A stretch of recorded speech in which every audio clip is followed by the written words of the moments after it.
नमस्कार, मैं हूं मनीष कुमार सिंह, हाजिर हूं अब तक की सबसे बड़ी खबर के साथ ABN 24 पर। प्रमंडल के बाबा धाम के नाम से मशहूर बरहड़ा प्रखंड के प्रसिद्ध बरनेश्वर स्थान मंदिर में पवित्र सावन महीने में आने वाले श्रद्धालुओं की भीड़ का आना जाना जारी है। हिंदू धर्म के प्रमुख तीर्थ स्थानों में से एक बरनेश्वर मंदिर में पवित्र सावन महीने के पूर्व ही श्रद्धालुओं की काफी भीड़ उमड़ने लगी है। सूबे के कोने कोने से जो श्रद्धालु यहां आकर बाबा के दर्शन कर लेते हैं वह खाली हाथ नहीं लौटते हैं। ऐसा मान्यता है कि जो भी भक्त यहां श्रद्धा पूर्वक बाबा को जल अर्पण कर मन्नत मांगते हैं, बाबा उसकी मनोकामना अवश्य पूर्ण करते हैं।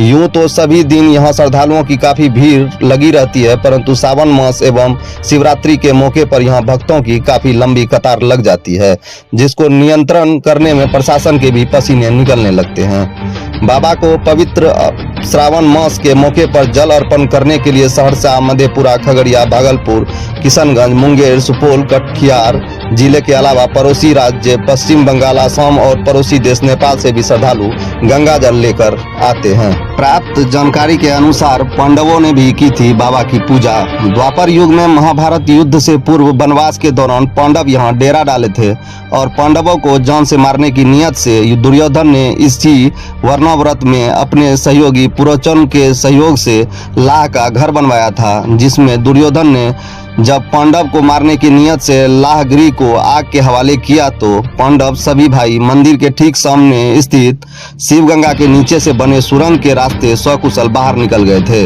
उसके बाद से इस स्थान का नाम वर्णाव्रत यानी वर्णा पड़ा था और इसके बगल से गुजरने वाली नदी का नाम वर्णाधार एवं इसके बगल के गांव का नाम वर्णा पड़ा। लोगों की माने तो अगस्त ऋषि के शिष्य वरुण ऋषि ने शिवगंगा में स्नान कर बाबा बरनेश्वर नाथ का पूजा अर्चना किया था। तब से यह पावन स्थान बरनेश्वर स्थान के नाम से विख्यात हुआ है। इस स्थान का ऐतिहासिक महत्व भी जग जाहिर है। आइए हम लोग जानते हैं इस मंदिर का इतिहास।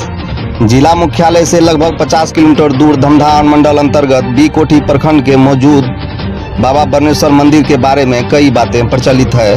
बी कोठी प्रखंड के सिरसिया मौजा में वरुणा गांव के समीप वरुण नदी के तट पर बाबा बरनेश्वर का भव्य एवं आकर्षक मंदिर अवस्थित है। 12 लिंगों की तरह बरनेश्वर मंदिर का कामना शिवलिंग स्वयं भूलिंग है, अर्थात यह शिवलिंग अपने भक्तों का कल्याणार्थ स्वयं प्रकट हुआ है। ऐसी मान्यता है कि प्राचीन काल में यह घोर जंगल हुआ करता था और इसके इलाके के चरवाहा यहाँ के जंगलों में अपना जानवर चराने का काम करता था। सभी दिनों की तरह बहुत से चरवाहा इस जंगल में अपनी गाय चरा रहे थे। इस दौरान चरवाहा ने देखा कि झुंड से निकलकर एक काली गाय खास दिशा की तरफ जा रही है और प्रतिदिन ऐसा ही करती थी। चरवाहों ने काली गाय का पीछा किया तो देखा अपने लक्ष्य पर पहुंचकर अपने स्तन से दुग्धधार बरसा रही थी। चरवाहा ने दुग्धधार से नहाए स्वयं भू शिवलिंग के दिव्य दर्शन कर चिल्लाने लगे। चरवाहों के चिल्लाने पर आसपास के ग्रामीण वहां पर नैनाभिराम शिवलिंग को देख चकित लोगों ने इसकी खुदाई करने का ठान लिया।